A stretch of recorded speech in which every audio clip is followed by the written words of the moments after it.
Welcome, folks. This is good old Franklin here, older every day.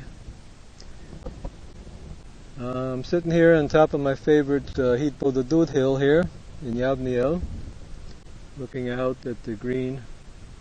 I'm getting some stuff. What we're trying to do here is a HITBOD'DUT session. Smart HITBOD'DUT instead of dumb HITBOD'DUT. So I hope you've done your homework and listened to the first one, the dumb HITBOD'DUT session, so we know what not to do. Now I'm going to see if I can do it right. Of course, I have a split focus here. There's Mr. H up there, and you folks out there. But we'll see what I can do. I don't know if it's going to work or not. I'm in here now. So I'm looking out there. I see blueness. I see blueness in the clouds. And I see greenness down there. All kinds of different shades of green in the fields. And here's some noise. Looking around. Now it stopped. You should hear that noise also. Hear a bird? So some kind of, hear a bird. And so first thing is we want to get into here now. And now we want to, because see, every moment of awareness is a gestalt, is an idea, a living creature according to this philosophy, phenomenology. We're dealing here with contact experiences, with the living reality, the living contact boundary of experience, or they call it the living God, the divine soul, whatever you want to call it. And every moment of contact is an organism, an idea that's being organized. It organizes a certain amount of input, awareness, sensory awareness, or motor awareness, into a pattern, into a living organism. And then we have big, higher and higher levels of organisms. For example, if I look out there and see a twig blowing in the wind, I see twig. That's organism number one. And now I feel breeze. So I'm putting together sense of breeze plus visual input of twig. And that gives me a combined higher level integration of the two gestalts, the two little mini-organisms, microorganisms, into a higher level organism, etc., right up the ladder till you get to God, which is like the highest level, or beyond the highest level, actually. What's that noise? That sounds like some kind of a bird. Quacker, quacker. That sounds like a woodpecker. You hear it? Maybe it's an animal.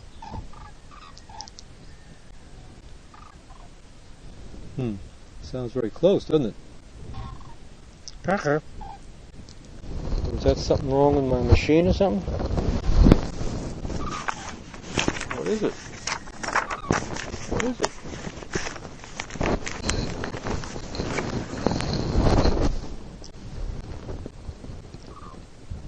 Do it again.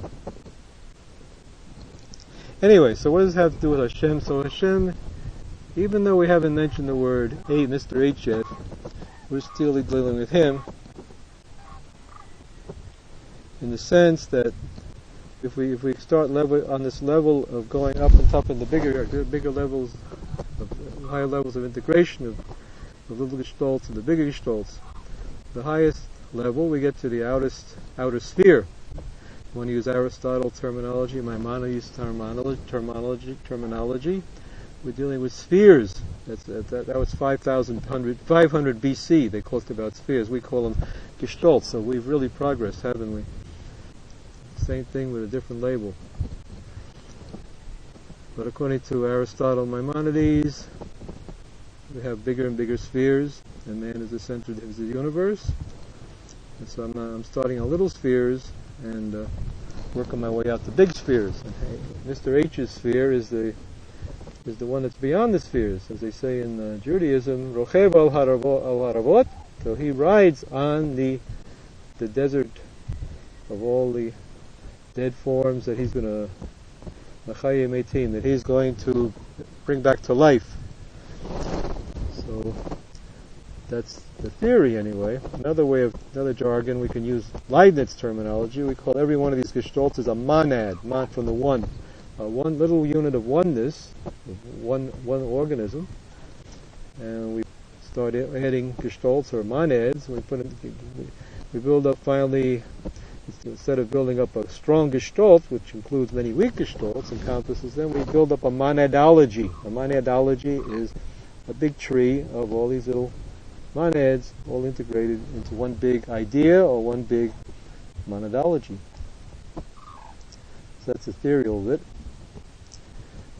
Okay, so now we're going back to Hashem here, right? So, but let's make it more specific. Let's talk to Mr. H. Hello, Mr. H. Hope you're home today because we got an audience. Now let's see.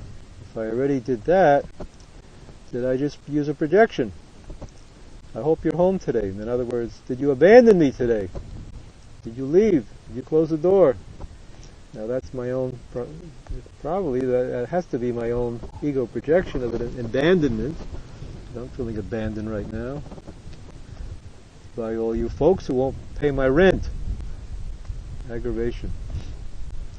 So the way to deal with a projection of abandonment, Hashem is the abandoning God, is to re-own it, to include that part of myself, that gestalt, that fragment of God that I just projected out there, to include it. So we need to integrate it. So I'm going to play God. I'm going to play the abandoning. I'm going to play God and see what he has to say. Hey, I'm Mr. H. Hey, Wepner, it's about time you got here. I'm losing my patience with you. But I'm going to give you another crack at it today to see if I can take you seriously. Well, that doesn't sound like too much like Mr. H. That sounds like Franklin Wepner. I got to find a voice in Mr. H so I can tell him apart. Well, it's about time you got here, you dummy. Been waiting for you. And you brought all these people with you. Snot nose, can't you give me a little time by yourself? You got to bring all your friends along. Oh, well, okay. What do you want today? See, now there we got into a Gestalt problem. No questions allowed, Mr. H. We're doing Gestalt here. No questions. Everything has to be direct. We don't want to sabotage the process. All right, well, let's see now. I'll make that a statement, yeah, right? That's right. You got to make it a statement. We'll go on. And, well, we don't really going on. We're still the same old here and now. And if we're lucky, we'll get to we'll be able to say we got to the Messianic now, huh? Okay, so Mr. H, we were saying no questions allowed. Well, that's about I got technology. I got to worry about technology up here, boy. All right, what do you want? No questions. Okay, so I like to hear what your needs are today, Wepner. Well, let's see. Like I said, I need some money. That's my first of all, and that comes to mind. Got woman problems because you see, I've got this girlfriend that I've known for 26 years. It's ex-wife, you know, and so she's around visiting. And the other hand, I got on the internet and I met a few more. So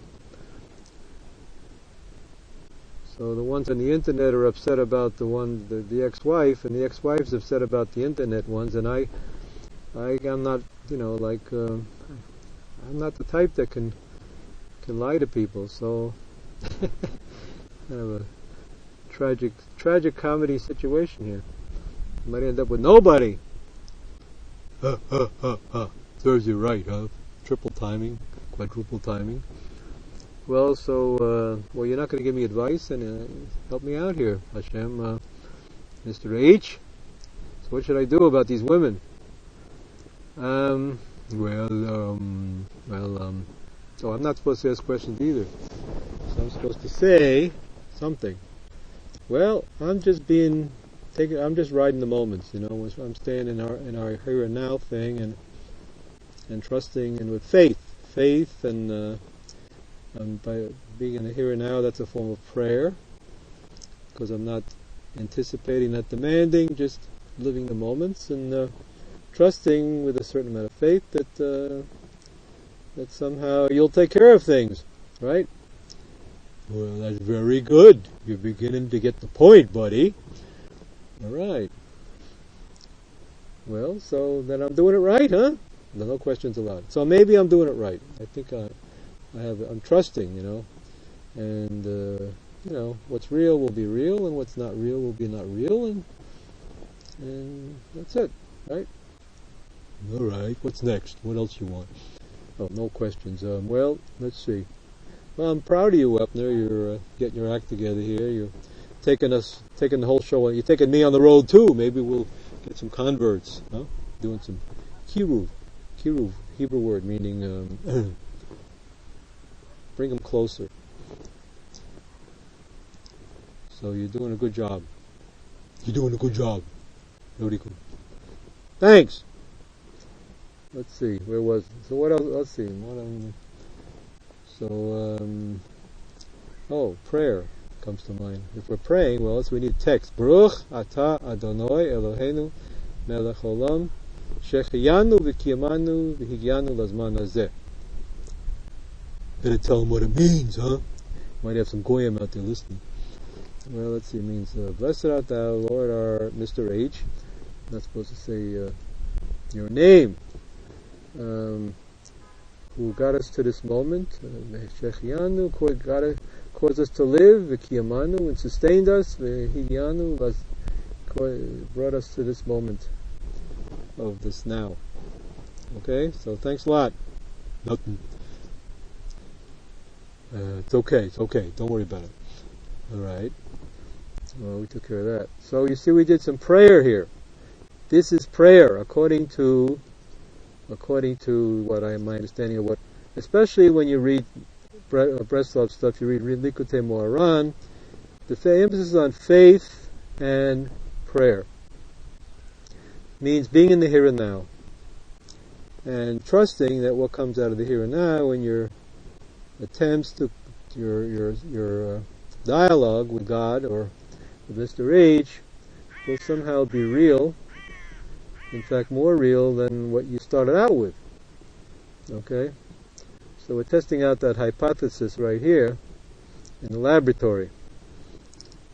So, Mr. H, you're my guinea pig today. Well, thanks a lot, buddy. If you don't think of myself as a guinea pig, Well, in fact, pigs aren't even kosher. Well, all right. A guinea chicken.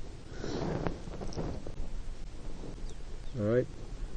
So this is because each time we take a new moment here, as long as we stay with this thread of concentration, we're building up higher and higher levels of integration of Gestalt.